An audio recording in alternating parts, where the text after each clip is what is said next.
Quand les chrétiens professent leur foi tous les dimanches à la messe, ils proclament « Je crois en la résurrection de la chair », c'est-à-dire en la résurrection des corps.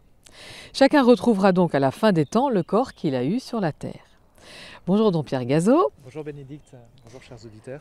Vous êtes chapelain au sanctuaire Notre-Dame de Montligeon et nous allons essayer de creuser cette question aujourd'hui dans l'émission Sanctuaire Normand. Cette perspective pose une question tout particulièrement pour les personnes dont les corps ont disparu. Je pense aux marins péris en mer ou aux personnes dont les corps ont été incinérés. Comment est-ce qu'ils vont pouvoir récupérer leur corps dans ces conditions ? C'est vrai que c'est une question qui se pose parce que la foi nous dit que nous allons ressusciter, comme le Christ est ressuscité. Et alors, voilà, qu'en est-il de ceux dont le corps a disparu, ou même ceux qui sont enterrés et on voit bien ce que le corps devient? Comment ça se passe à la résurrection? Une première chose peut-être, c'est que la question du comment, on n'a pas trop de réponse là-dessus. Quand on regarde la résurrection du Christ, qui est le principe de notre résurrection, eh bien, on voit que le Christ est ressuscité, mais on n'a pas exactement tous les détails, on ne sait pas ce qui s'est passé pendant la nuit de la résurrection, et scientifiquement, voilà, on ne sait pas comment ça peut se passer. Donc la foi ne répond pas à cette question du comment ça va se passer. Par contre, il y a une question qui est intéressante, c'est au sujet de ces corps, de ceux qui sont disparus, dont on a perdu le corps, c'est comment, est-ce que c'est avec leur corps qu'ils vont ressusciter, ou est-ce que ça va être avec un autre corps? Est-ce que la résurrection, nous recevrons un corps différent, un corps nouveau, et ça, pour certains aspects, on pourrait se dire oui, ou est-ce que ce sera le corps que nous avons connu sur Terre? Et pour ça, je trouve qu'il y a un témoignage qui est très probant, qui nous dit que c'est exactement avec notre corps, et non pas avec un autre corps que nous ressusciterons. C'est l'exemple de Jésus lui-même. Quand Jésus ressuscite, le signe de sa résurrection, c'est que le tombeau est vide. Et on aurait très bien pu imaginer retrouver le cadavre de Jésus dans le tombeau et voir Jésus ressuscité. Dans ce cas-là, Jésus serait ressuscité avec un autre corps que son corps terrestre. Or, eh bien, on voit bien qu'on n'a pas retrouvé le cadavre de Jésus. C'est un peu trivial de parler comme ça, mais en même temps, c'est très concret. Et ça montre que Jésus ressuscité, le corps glorieux de Jésus, assume entièrement son corps terrestre, le corps de ses 33 ans de vie terrestre. Et cela nous montre que nous aussi, ce sera pareil. Alors justement, le corps de Jésus ressuscité, le problème c'est que ces apôtres, que les femmes qui l'ont bien connu, ne le reconnaissent pas. Alors, il y a quelque chose en effet de changé dans ce corps. C'est à la fois le même corps et un corps qui est différent. C'est pour ça qu'on dit que c'est un corps glorieux, un corps qui est aussi différent. Et c'est pour ça, c'est peut-être pour nous montrer cette différence que les disciples, dans un premier temps, ne reconnaissent pas Jésus. Marie-Madeleine, les disciples d'Emmaüs ne reconnaissent pas Jésus, mais ils finissent à chaque fois par le reconnaître. Ce qui montre à la fois l'identité, la continuité de ce même corps et la différence. Et ce sera exactement la même chose pour nous. Nous ressusciterons, nous recevrons, le corps que nous recevrons à la résurrection, ce sera notre corps, celui que nous connaissons maintenant.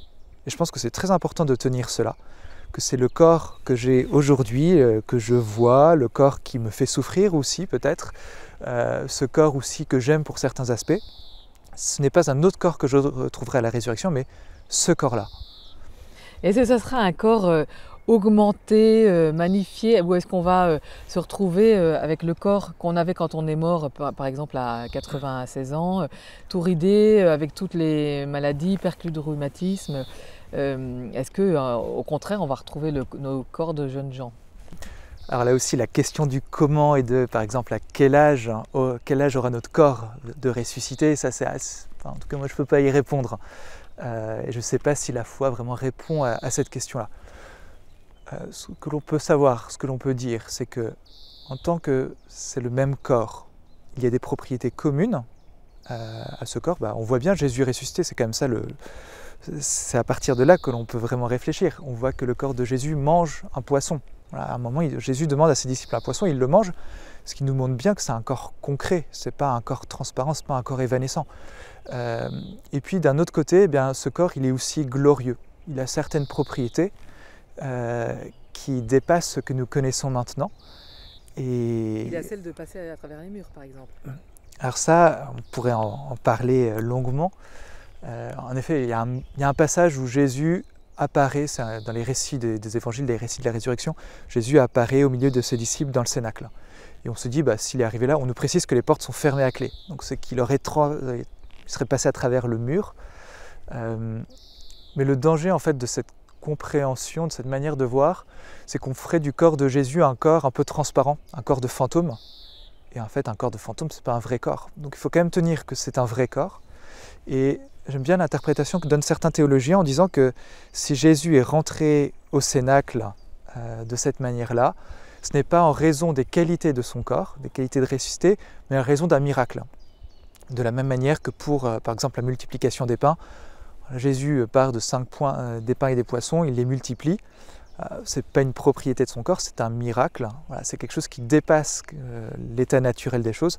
Et bien de cette manière-là, on pourrait dire que lorsque Jésus, en tout cas c'est ce que dit saint Thomas d'Aquin, lorsque Jésus apparaît au cénacle au milieu de ses disciples, ce n'est pas en raison des propriétés de son corps qui lui permettraient de passer à travers la matière, mais parce que voilà, c'est un miracle qui est permis à Dieu pour que Jésus soit là au milieu d'eux. Alors nous sommes aujourd'hui dans l'émission Sanctuaire Normand avec vous, don Pierre Gazeau, et nous réfléchissons sur la résurrection des corps et nous contemplons en fait celui qui est ressuscité le premier, c'est-à-dire Jésus, le Christ ressuscité. Et donc à partir de Jésus ressuscité, nous essayons de voir comment, à quoi ressembleront nos corps. Il y a quelque chose qui est frappant aussi dans les récits de la résurrection, c'est que si les disciples ne reconnaissent pas Jésus ou si Marie-Madeleine ne le reconnaît pas au premier abord, en fait, elle le reconnaît à sa voix. Et donc, ça veut dire qu'on se parlera, on aura cette voix qu'on avait sur Terre, en fait. Oui, oui, encore une fois, ce que vous soulignez, c'est des propriétés de notre corps que nous connaissons et que nous retrouverons au ciel. Si Jésus ressuscité parle à ses disciples, en fait, la voix, qu'est-ce que c'est? Voilà, c'est une onde, c'est quelque chose de physique, de très matériel. C'est assez bizarre hein, de voir cela, mais c'est une propriété que montre Jésus de son corps et nous laisse penser que nous retrouverons en effet cela au ciel. Nous pourrons parler, nous pourrons voir. En fait, ce que Dieu a fait en nous créant, il va l'accomplir, il ne va pas le supprimer au ciel pour faire quelque chose de nouveau. Et c'est ça que je pense c'est important. En fait, Dieu ne détruit pas la création pour faire une autre création. La nouvelle création qu'il fait est un accomplissement de celle qu'il a inaugurée et qui nous est racontée dans le récit de la Genèse. Donc oui, apparemment le fait de voir, le fait d'entendre, voilà, nos sens nous disent quelque chose de ce corps que nous recevrons glorieux à la résurrection. Mais quel est l'intérêt quand même de ressusciter avec un corps, alors que quand même nos corps sur Terre, c'est quand même un peu des boulets. C'est-à-dire que bon, c'est par le corps qu'on a des addictions, c'est par le corps qu'on pêche. Bon, en fait, on aimerait plutôt bien un peu en être débarrassé, quoi. Ouais, mais en même temps, c'est aussi avec le corps qu'on peut boire un bon verre de vin, qu'on peut faire du sport, qu'on peut s'embrasser, qu'on peut passer du temps ensemble. Mais oui, c'est vrai, je comprends bien. Quand le corps fait souffrir, on a envie de se débarrasser de la souffrance et on peut se dire aussi du corps. Quel est l'intérêt de ressusciter avec un corps? C'est tout simplement parce que le Seigneur nous a créés comme ça. Il ne nous a pas créés comme simplement une âme ou pur esprit, comme peuvent l'être les anges. Il nous a créés comme des êtres humains, c'est-à-dire composés d'un corps et d'une âme unis. Et l'état de l'âme séparée du corps n'est pas l'état naturel de la personne humaine.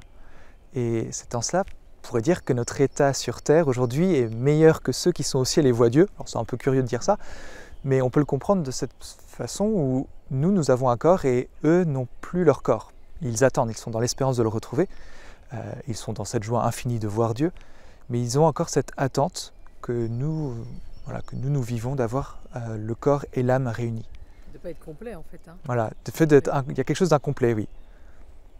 Alors, don Pierre Gazeau, vous avez l'air de nous mettre en garde quand même contre notre propension, au fait qui est bien humaine, à essayer d'imaginer concrètement ce qui va se passer. En fait, ça nous touche parce que quand on a perdu un proche, par exemple, on a besoin de savoir sous quelle manière on va le retrouver, comment on va se retrouver. Donc, et vous avez l'air de freiner en nous disant allez-y, attention au danger de l'imagination. Oui et non. En fait, je suis plutôt pour qu'on imagine ou plutôt qu'on réfléchisse. Je trouve ça très important et comme vous le dites, pour des personnes qui sont en deuil, c'est très intéressant d'essayer de voir ce que nous dit l'Église parce qu'il y a plein de réponses sur comment nous nous retrouverons, est-ce que nous nous retrouverons, comment cela va se faire, quel sera notre corps, parce que c'est notre avenir et il faut s'y préparer. Ma mise en garde, c'est plus celle de dire que notre corps glorieux sera un corps purement spirituel, un corps finalement, imaginez un corps qui sera différent de celui que nous avons, un corps qui sera en fait transparent, un corps de fantôme, un corps qui ne sera pas matériel. Pour moi, c'est plus ça la mise en garde, c'est plus contre ça que je me battrai, parce que le risque de dire que ce corps finalement est trop différent de celui que nous avons, ce corps est trop, oui, transparent ou trop spirituel, pourrait nous dire qu'en fait c'est un corps imaginaire, un corps qui n'existe pas, un corps qui vole. Ouais, qui vole et finalement un corps qui n'est pas réel. Et cela transforme un peu notre espérance, qui est concrète, qui est vraie, en un doux rêve qui ne se réalisera jamais. Et pour des chrétiens, je trouve ça assez dur de se dire que notre espérance n'est qu'un rêve. C'est pas vrai, non, ce n'est pas un rêve, non, c'est pas quelque chose de purement imaginaire.